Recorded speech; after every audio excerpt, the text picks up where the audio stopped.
All right, let's dive right into the heart of the matter. Consider this. You're driving on a sweltering summer day, but inside your car, it's a cool oasis. You have the car's air conditioning system to thank for that.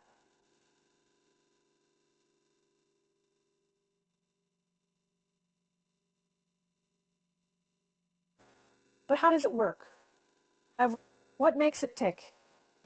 Well, let's break it down. So, the car's air conditioning system is made up of several key components. First up, there's the compressor, the true workhorse of your air conditioning system. The compressor is responsible for pressurizing the refrigerant and moving it through the system. In essence, it's like the heart of the system, circulating the refrigerant like blood. Next up, we have the condenser. Now, after the refrigerant has been compressed, it gets hot, really hot. The condenser is like a radiator for your air conditioning system.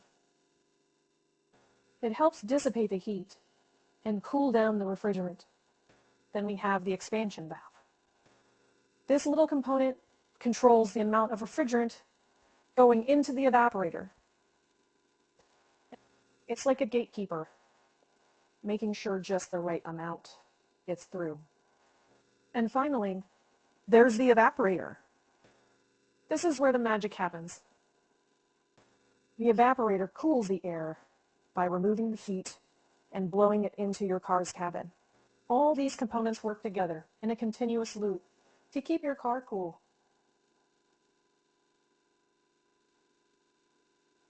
But how exactly?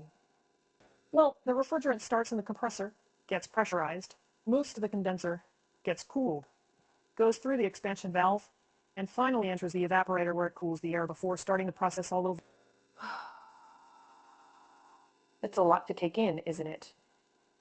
But understanding these basic components and how they work together is key to understanding your car's air conditioning system. So next time you're enjoying a cool drive on a hot day, you'll know exactly what's keeping you comfortable. Now that we've gotten to grips with the basic components of a car's air conditioning system, let's talk about the refrigeration cycle. This is the process that keeps you cool while you're cruising down the highway on a scorching summer day.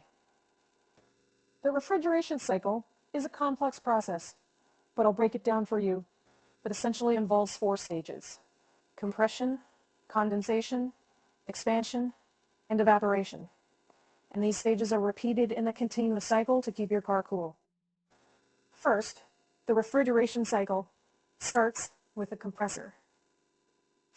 As I mentioned earlier, the compressor is the heart of the system.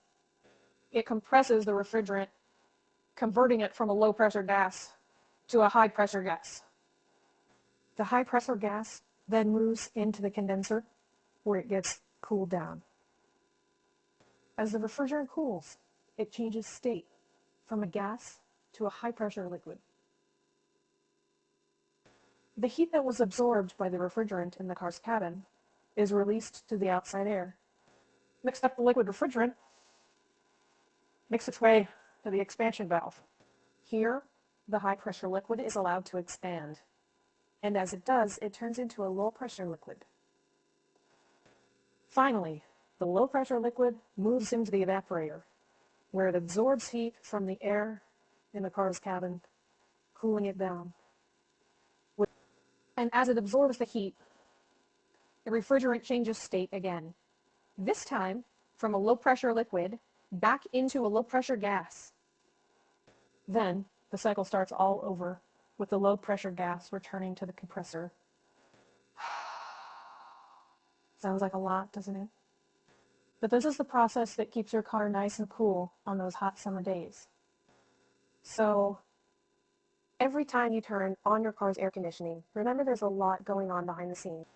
This refrigeration cycle is the unsung hero, tirelessly working to keep you comfortable on the road. Now that we've got a grip on the components and the refrigeration cycle of a car's air conditioning system, let's discuss some of the common problems you might encounter with it. Because, let's be honest, as amazing as these systems are, they're not immune to issues. One of the most common problems you might face is weak airflow. If you're not feeling that cool blast of air like you used to, it could be because of a variety of issues. It could be as simple as a loose hose, or as serious as a failed ventilation fan. Even mold or mildew could be the culprit, causing blockages in the evaporator case. Another issue could be that the air conditioning isn't cooling the air at all. This could be due to a lack of refrigerant due to a leak in the AC system. Leaks are serious business and need to be addressed immediately. They can occur anywhere in the system, but are most commonly found in the hose connections.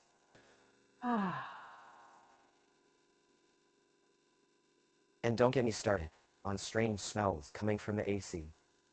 This could be due to a dirty cabin filter, moldy evaporator case, or an old water trap. Now, you might be wondering how you can troubleshoot these issues.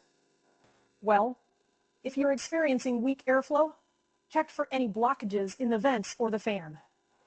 If the air isn't being cooled, your refrigerant levels might be low, indicating a possible leak. In this case, it's best to get a professional to check it out.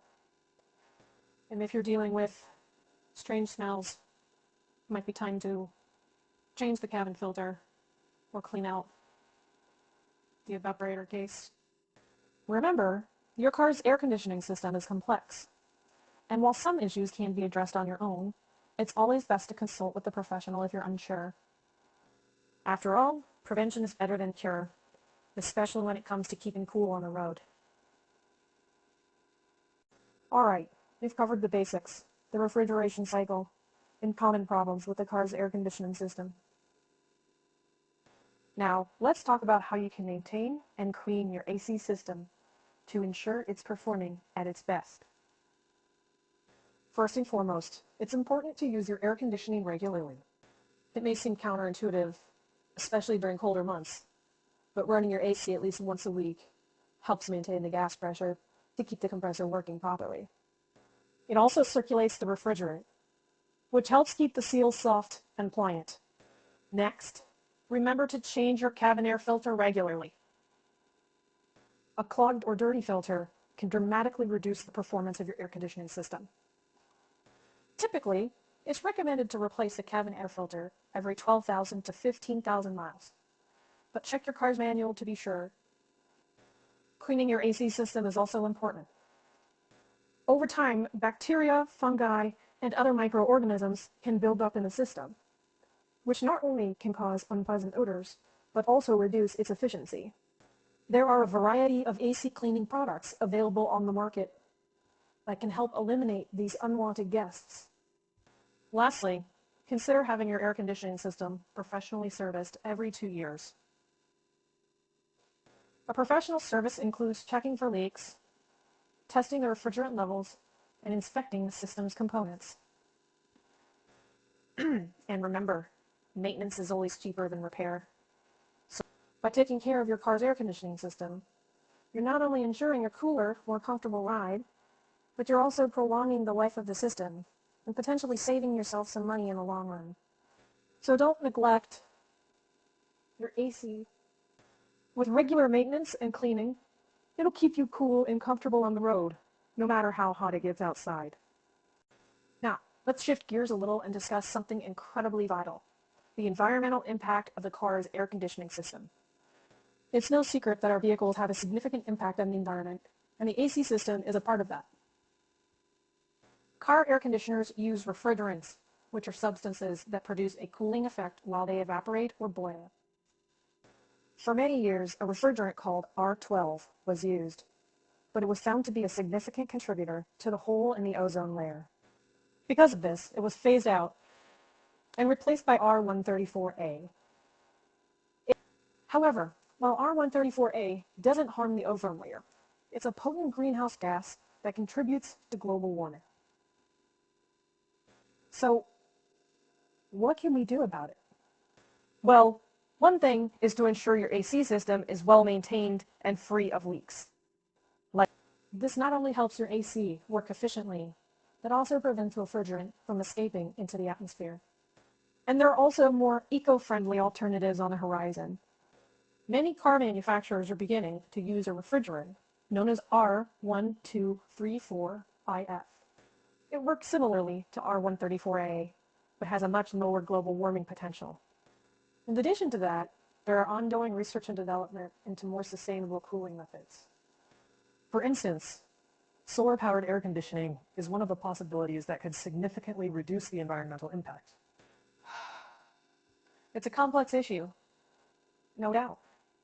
But as responsible car owners, it's important that we're aware of the impact our vehicles can have on the environment and what we can do to minimize that.